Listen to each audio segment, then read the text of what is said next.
Thank you. Looks like we need to plan to be here in the morning next time. Is it, it's cocktail hour already in New York, it looks like. All right. So we are here to talk about big data.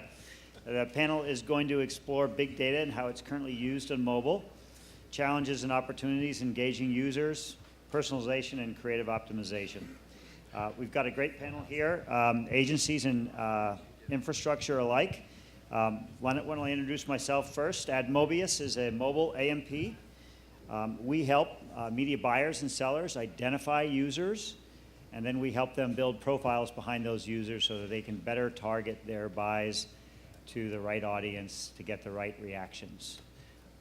So let me let my great panel introduce themselves. Vic, why don't you start first? I don't think I need a mic if I'm speaking loud enough. If you guys can hear me, the back let me know. Vic Kathuria, Mediacom, group admin responsible for corporate strategy and digital investment. Thanks.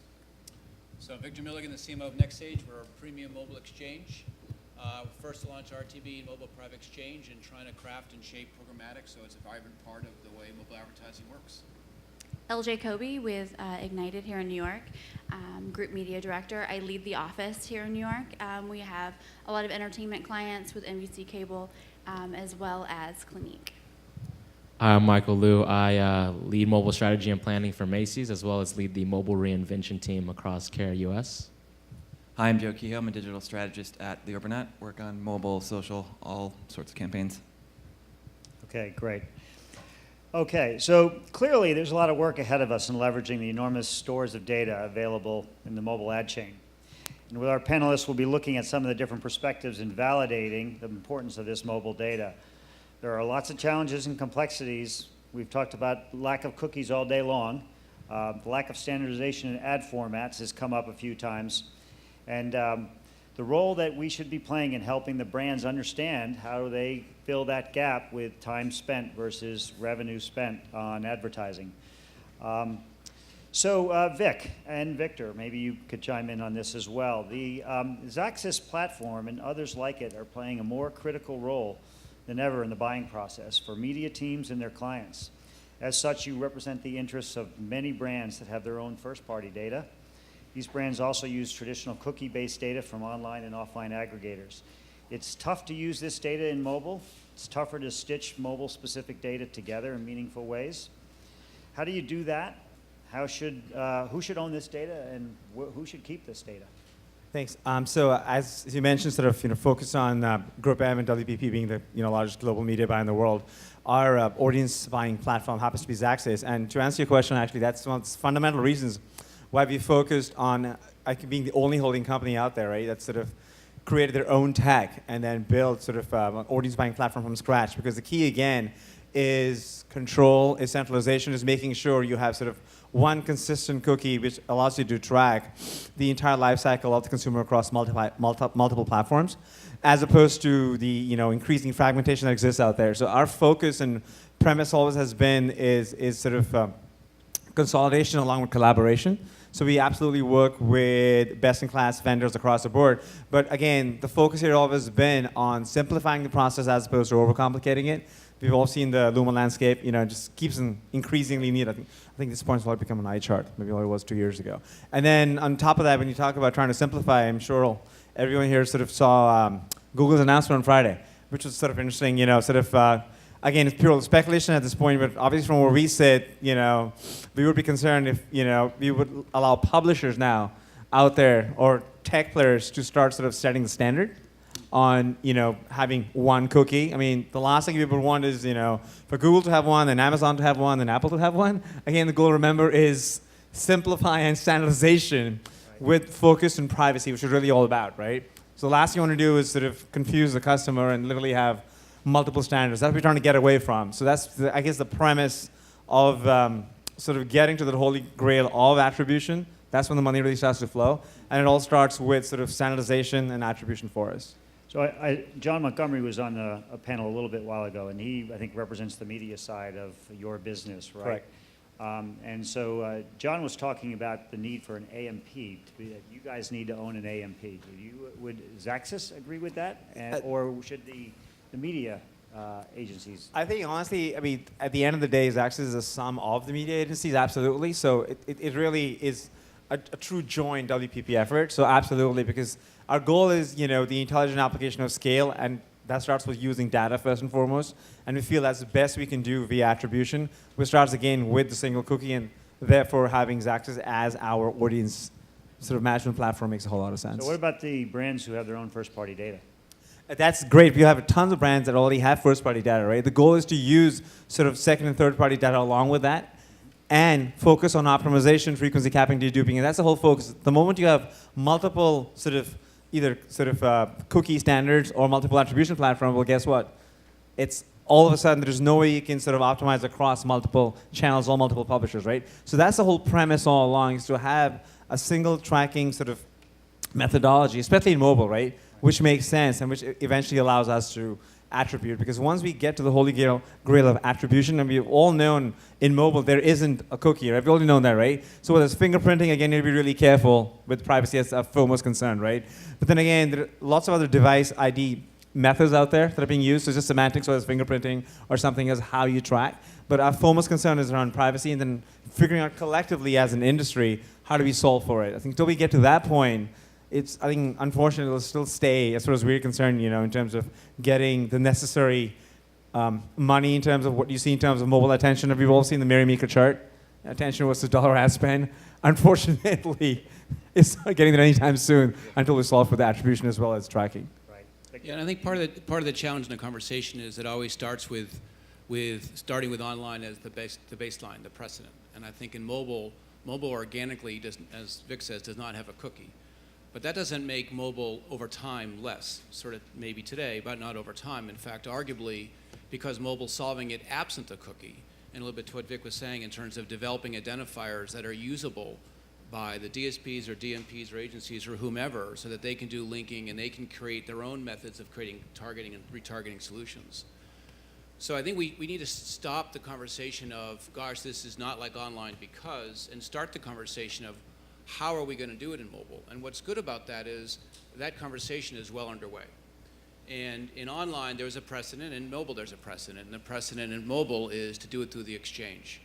The exchange has the wonderful opportunity with programmatic to be able to take the first-party data from the publisher, which can include identifier information, take third-party data like BlueKai. We just announced BlueKai. Take that in. Now you have a richer set of data. You're passing it along to others upstream in the targeting environment, and they're able to do linking either just within mobile or across channel. So I think we need to have the conversation or an organic conversation about mobile and really talk about all the pace of change and the pace of improvement in mobile and sort of get off of this conversation of it's not like online because I think it confuses people. It sort of puts the brakes on what should be something that's accelerating in terms of brand spend. Right. So I think I've heard today from several that exchange or programmatic buying has to have data, has to be attached there, and that means the exchange. I was meeting with an exchange today, and they've been selling mobile for a year and a half, maybe 2 years. They have no data, no mobile data providers. So how are they doing that? Yeah, I don't know. I can't speak for them, so I can say that I don't think media? I don't think you have to have data to sell, but if you have data, you're going to sell a lot better.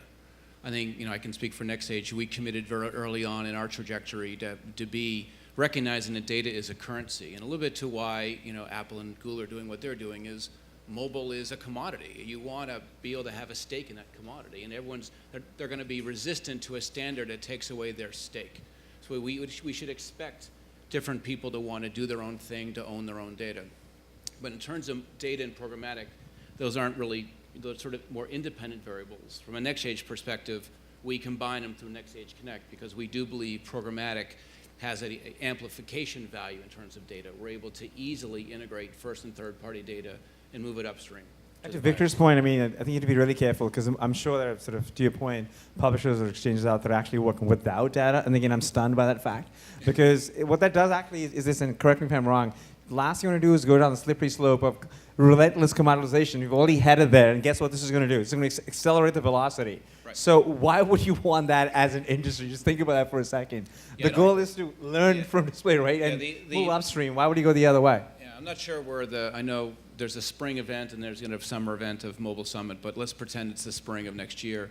by that time, we're really not having the conversation about the commoditization of mobile. We're not having the conversation anymore about does mobile have data. We're not really having the conversation of the CPM differences.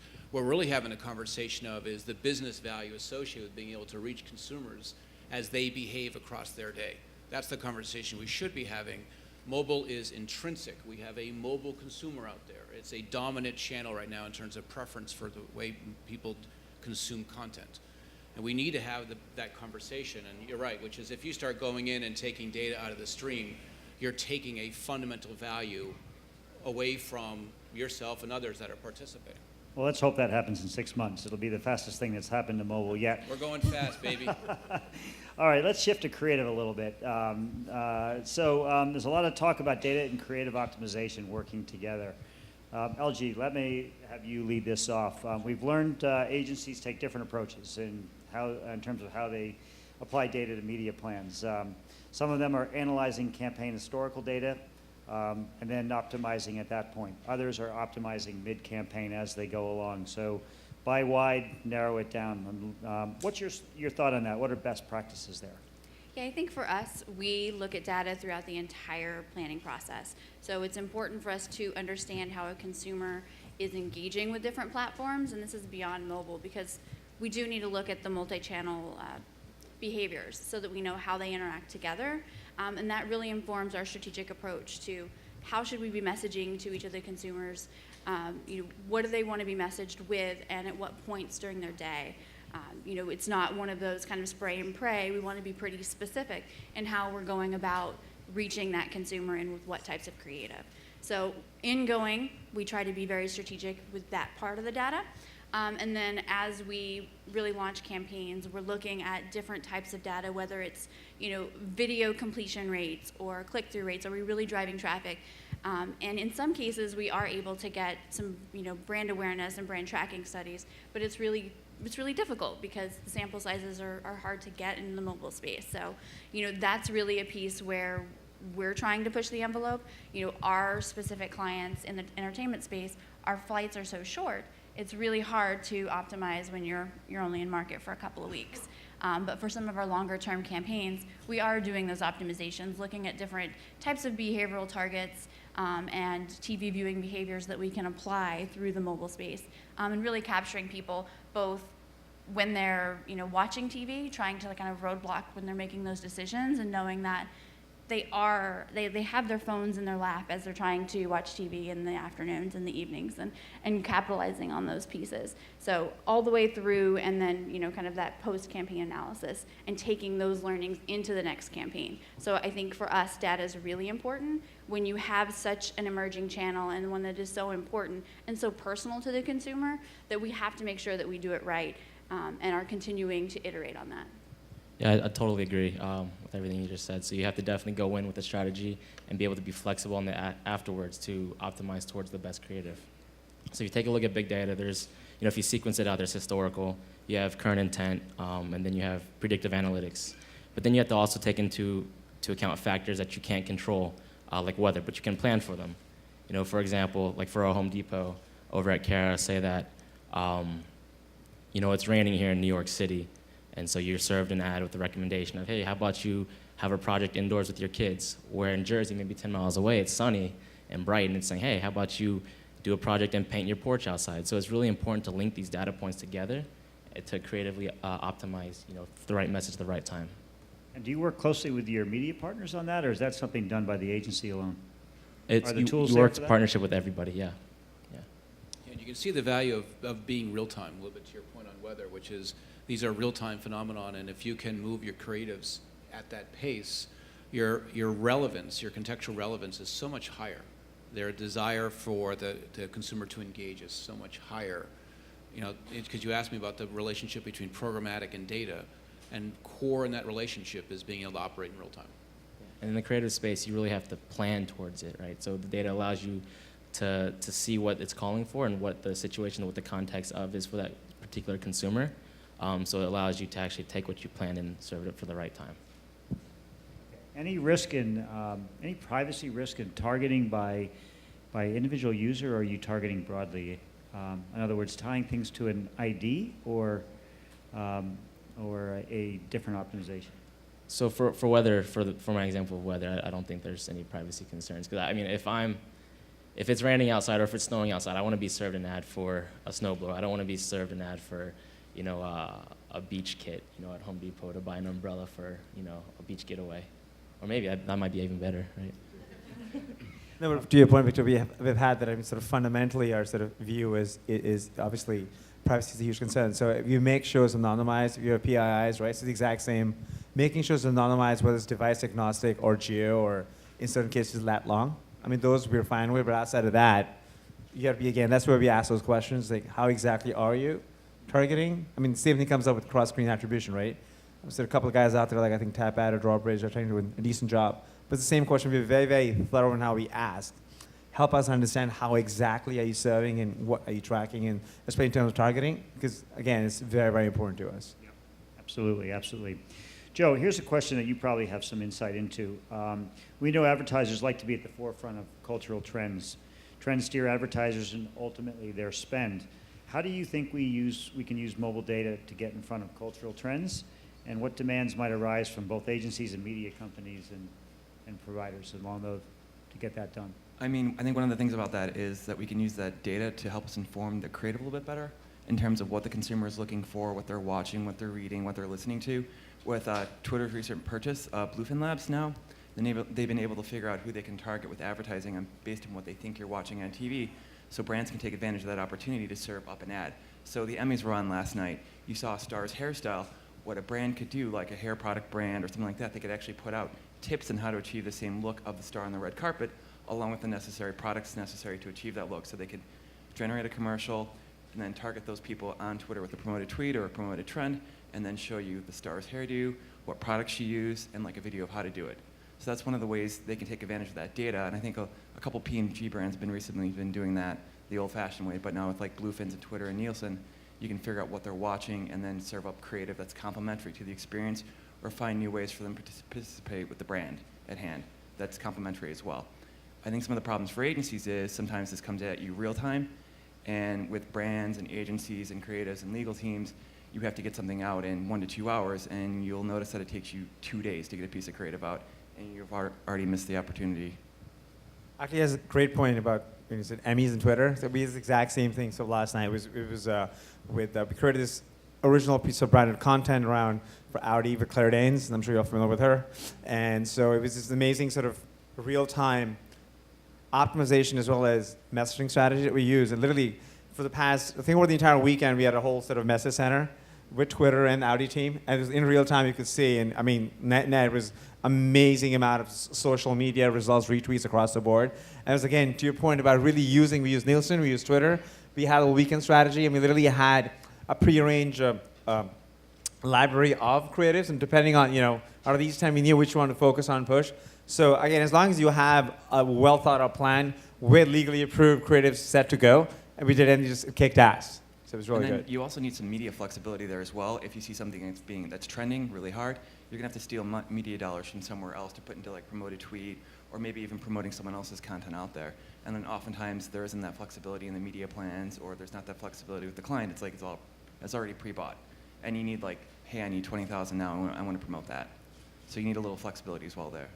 So that's sort of a blend of the old world contextual with the new world probabilistic by ID, or as well as real time, correct? Yeah, and it's a confluence of mobile, because that's a device that everyone's on, whether on TV or not. It's the confluence of real time, and the ability not just real time in terms of transaction, but to Vic's point, you're actually staging a response so you can adapt real time to whatever may happen, whether it's a planned thing like the Emmys or an unplanned thing, plane crash or what have you.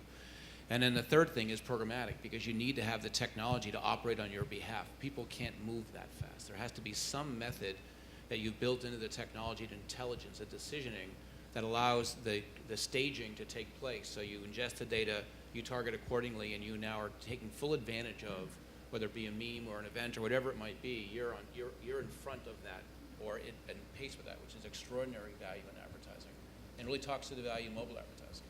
So, Victor, I know before you talked a little bit about the commoditization of mobile, but he did. Yeah, I pointed out that he was wrong. Well, I think he's wrong too. True. But at least on the data side. You So- guys know where they're going, right? Remember? Sure is agency. Some inherent biased viewpoints, but that's to be expected. That's what makes for an engaging panel, right? We're Well- here to entertain. Well, Michael, maybe you can add a little. Oh, you took it away. I did. I'm going to come back to you on Twitter and whatnot with that personalization. But Michael, on the point of special mobile data, right? So we've got data we've used in the cookie world, but there's a lot of talk about what's special about mobile. So maybe you can go into that a little bit. Is it just location, or are there other interesting pieces of data that Yeah. you only see in the mobile world? Yeah, so I mean, at the very core, mobile is access, right? Mobile is access. It's the most personal device we all have. We all know this. You share TVs, tablets, laptops, but you don't share a mobile phone. You know, it knows your behaviors, it knows your patterns, it knows your wife's birthday, it'll remind you before you get in trouble, like those types of things. And you see platforms exploiting that, like a Ribbon or a Google Now, to kind of moving towards a companion rather than just a device. You know, people will say, arguably, that, you know, location is the most important data point that you can get from mobile. I think that mobile is everything desktop is, but it's everything desktop is not as well. So when you decide on utilizing the data points, it's everything combined to create the context, the right place, the right time, to create that right message, that right experience that connects, you know, with the consumer. So yes, location is a big differentiator, but I don't think there's one particular point that's the best. It's everything combined to create these experiences, because we're moving into the monetization of attention. You know, as consumer behavior and attention spans is more transient, you know, you have 2 seconds to get your point across. Everything has to be personalized. Everything has to be targeted. So how do you use data to really work for you? I think, Victor, when I look at that, to me, I think one of the biggest opportunities, if it's unique to mobile, is local. So just local as an overall market, advertising is huge, like multi-billion dollars. I think last time I looked, I think Morgan Stanley's estimate was about $85 billion, which is a pretty big number. I think that mobile actually allows you, to your point earlier, the ability to close the loop. That's unique only to mobile. That, to me, I think is a huge opportunity, and there are tons of folks out there, including obviously the biggest being Google, trying to figure out how best. But that, to me, is the biggest opportunity, which everyone's trying to figure out how to crack. Once you do that, you see real flow. And the big focus, again, is going to be, again, e-com, right? Because that's how you really close the loop in real time, which is obviously the most important sort of. Somebody said earlier today, closing the loop on retargeting as well. You know, I've already bought the shoes, so stop giving me shoe ads, right? Yeah, and you see that with the PVR, place visit rate. Everybody's trying to move towards that, closing the loop, using mobile, because desktop you see intent, but mobile you can actually see action, right? Right. And I think there's an important point, because it was brought up in a prior panel about a path to purchase, which is mobile is unique relative to location, because your path to purchase may be in store. And the value of that is the in-store buying behavior tends to buy one thing and then buy other things along the way. So the path to purchase, mobile's role in the path to purchase is so powerful as we go towards the holiday season and we go outside, because you're driving people towards an action. They can do it in m-commerce, or they can do it outside in the stores. And that's a very unique capability for mobile. So we've touched a little bit on multi-screen viewing and how that might have changed. So I'd like to ask either or all, LJ, Michael, or Joe, to comment a little bit on whether or not how active you are at doing that right now, and whether you have enough behavioral intelligence to activate that the way we all envision you can through that purchase stream, you know, at any part of the funnel. Yeah, I can start. I think it's hugely important for my clients in particular, because we're just trying to get people to tune into specific shows, and really being able to tie what people are watching on television back to their specific mobile device is really powerful, because then we're not only able to amplify a TV buy, so we know that there are like shows that these people are watching, or that specifically our TV spots are in specific shows, and really building up the frequency pretty quickly. It's a powerful tool. We know we're an hour till premiere of a show. You're making that decision. We can capture you both from the television, but also kind of road blocking and day parting all of the devices that you may be using at the same time. So we really don't look at mobile in a specific silo, but it is part of a mix, and how that can be more impactful than just one thing on its own. Totally agree here. As Victor was saying earlier, mobile plays a specific role. Tablet, the behavior there is almost the same as desktop. Mobile plays a different role in the whole funnel. So if you look at it, co-viewing, co-screening, or dual screening on the TV. I mean, you see platforms like Vigil or iWow or HBO who's doing a really good job of that, of interacting or, syncing up screens, to be exact. That's just a great shift in behavior. And I mean, that's going from a shift of behavior of having 3 devices or 4 devices on you at once. So you really have to utilize the data that you're getting on your consumer to really pinpoint on the device behavior that you're going to use against. And then also just making sure that the creative ideas you have work across multiple devices, platforms, channels, and they're kind of optimized for that particular platform, device, or channel, that you're not taking the TV ad and just throwing it on Twitter, or you're just throwing it on a second screen viewing app. It's not going to work. You got to give them something unique to the consumer that they're going to like, that they're going to participate, and it's authentic for the brand. Yeah, so like putting a Shazam logo on your commercial, I mean, people want to say, I want to try the Shazam. But you put the logo on there, no one's going to scan them. No one knows what they're getting into. You have to really educate the consumer, provide a value. Hey, Home Depot, if you want to look at this project, we'll teach you how to do it. Scan this, Shazam the commercial. And you'll see a big uptick in that interaction. Yeah, and we see our networks in particular that are using these second screen apps to engage consumers, to talk to the stars live while these shows are going on. They really are seeing an uptick in live viewing. And I think that only helps their business on the back end when they're trying to sell to other advertisers, because they are getting those people at the time that they expected to. And you can see certain networks are doing really well at this, and others, like your standard, like NBC, CBS, ABC, they're not doing as good a job as some of the smaller channels are, like Sci-Fi, Lifetime, Bravo, where they're really embracing the second screen experience with apps, with hashtags, with voting, things where you can actually participate with the show. Vic, can I ask you, is this argument then the reason why the holding company does need to own the AMP, to make it easy for the teams, the various media teams to use the same data? I mean, absolutely, as I said in the beginning, right? So the premise has always been focused first and foremost on simplifying, right? And how does one go about doing that? You do that by consolidating. You want one unified set of standards, right?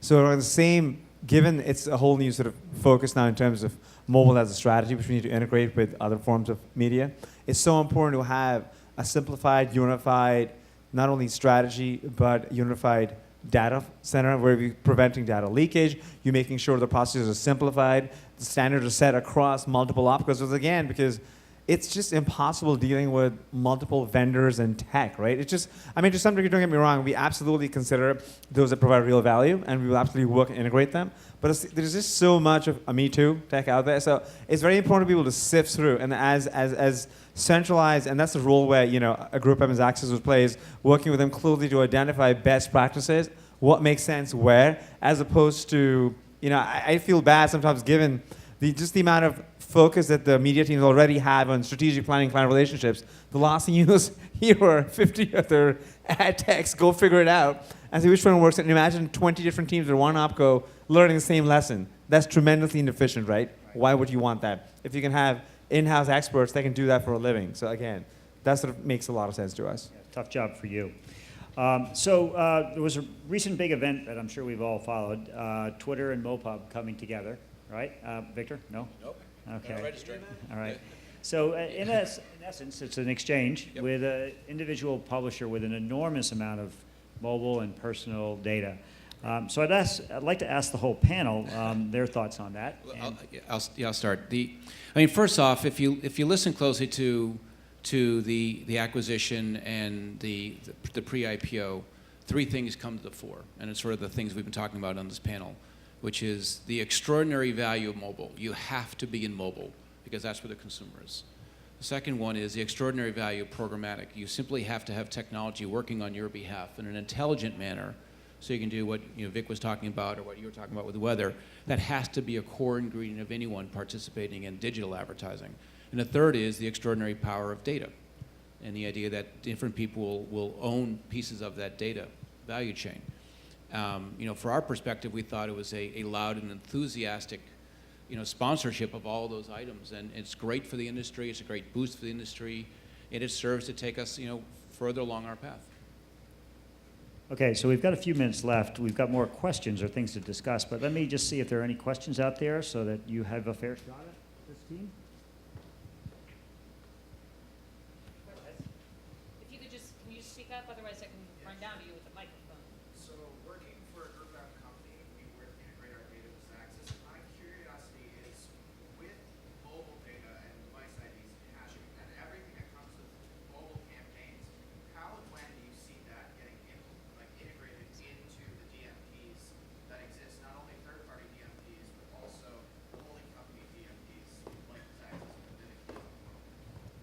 So, sure, I mean, look, at the end of the day, to us, it's still work in progress. Mobile is relatively new in terms of actual dollars going towards it. So the way we see it, our first step is really assessing and analyzing the suite of partners we're going to work with across different, especially be it ad serving, be it rich media, be it targeting, be it analytics, whatever the case might be. So the goal really is that we've gone down the step of identifying best of breed within each category. Then the goal is to sit with them, assess them, do due diligence, figure out which are the best of breed, which ones make sense given our overall offering. Once that's done, the next step is focusing on integrating and of course testing. That's our big focus. So we do multiple testing within a suite and make sure which one performs best better in categories. Then from there you get the learnings and then we can see we can scale. So that's been our overall approach no matter to mobile, to audience buying, to video, to social, right? Is having always having a best of breed which we're constantly assessing, analyzing every few months. And then really doing a deep dive based on analytics tech. We have a whole group within Group M called Group M Next, right, led by Carat. So these guys are amazing in terms of knowing tech, knowing data analytics, and then we also are led by folks like John Montgomery, who are pioneers in privacy. So goal really is to make sure we're covering all bases from privacy to analytics to tech, and then assessing in real time, doing our due diligence. With WPP and Group M, we can do that, right? And then testing and figuring out what scales based on different categories. So that's always been our approach, whether be it social, mobile, or sort of analytics. And part of that, and I'll build on what Vic said, which is they require a predictable and rich palette of data, identifier data. In our case, we provide trustee privacy signals, we provide Blue Kite and others. That is a necessary part so that he can run a predictable business, that whether he's doing the analytics or testing, it's not kind of coming and going. There's always something coming the way that mobile begins to stabilize around a rich palette of data. Does anyone else have a question? I'm now out in the audience, so I can run to you. Okay, we still have a few more minutes, so gentlemen, if you want to continue. So, Joe, I'd like to lead off at least maybe the last question to you, and it's on verification, right? So, in the display world, desktop display world, we have a cookie. That's easy, right? We figured that out a long time ago. So, what do we do in mobile? I mean, you just work with your media companies to determine how you can measure on the platforms that you're advertising on, because it does differ by platform, it does differ by channel. Without cookies, we can use device IDs. Sometimes consumers will give us additional information, but you really need to work with your measurement optimization teams and then the media partners to figure out how you can measure appropriately on these channels, and then optimize your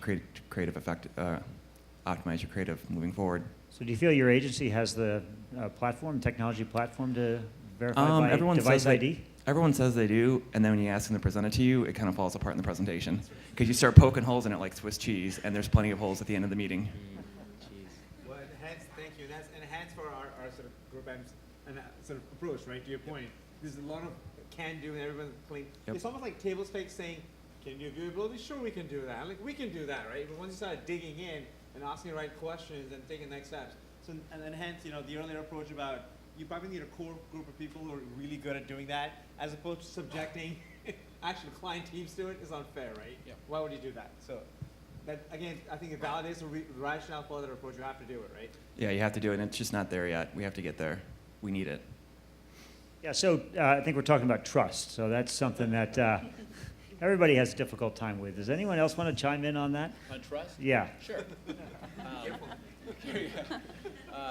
I mean, let's be honest. How many events are there centered around the promise of mobile advertising, where the beginning talks about how big it is, and then there's a whole conversation about how disappointed people are, and then it sort of regroups and says how big it's going to be. Mobile is accelerating very quickly. A lot of people are over-promising, and there's a danger in that. I think our job as panel members, and hopefully you in the audience, is demystify it. There's some building blocks in place. They're not all there yet, but they're going to be there, and they're improving rapidly. And embrace it. Do what Vic said. Test. Really challenge the assertions of your providers, and really test. This is a very fast-moving industry, and key to this. And we talked about mobile is confusing, programmatic is confusing, and data is confusing. Demystify it, organize it, and look at the building blocks that are being built. For us, it's around the exchange, and for others, it may use different ways of doing it. But try to really get inside and get past the hurdle of, I wonder if mobile advertising is going to be something. And now start constructing how will I become invaluable in that equation? I think it's the old adage. I think it was. It's fine. speak really loud. Hey, it's fine. Can you hear me? I'm sure they can. I speak really loud. So I think, yes, it's the old adage. I think it was Reagan said, and then Kerry amplified during talking about Syria. Trust but verify. Yeah. So yeah, that's what it's all about. You've got to verify. Yeah, absolutely. So yeah. LJ? I mean, I would agree. It's really about testing, but knowing what your risk threshold is. And, you know, if you have a client who's very risk averse, then you should probably be testing with a different client. But always continue to push the envelope and see what can work. Yeah, there's just so much data out there. I know Vic and Victor, you mentioned something about the standardization of collecting data, and there's just so many different trillions of points and forms of data. And I'll leave you with the quote nugget before I leave, and it's by it says, "There's no such thing as data overload, just filter failure." So no such thing, right? All the data, the better, but you have to really pinpoint and find out which data is the best data. Big data into measurable data, measurable data into actionable data, right? If you were to put that... Do you want to add one last? No, you can wrap it. Okay, I'm sorry. Speaking of filter, I have no filter. Exactly. Thank you so much. Let's give them a big round of applause.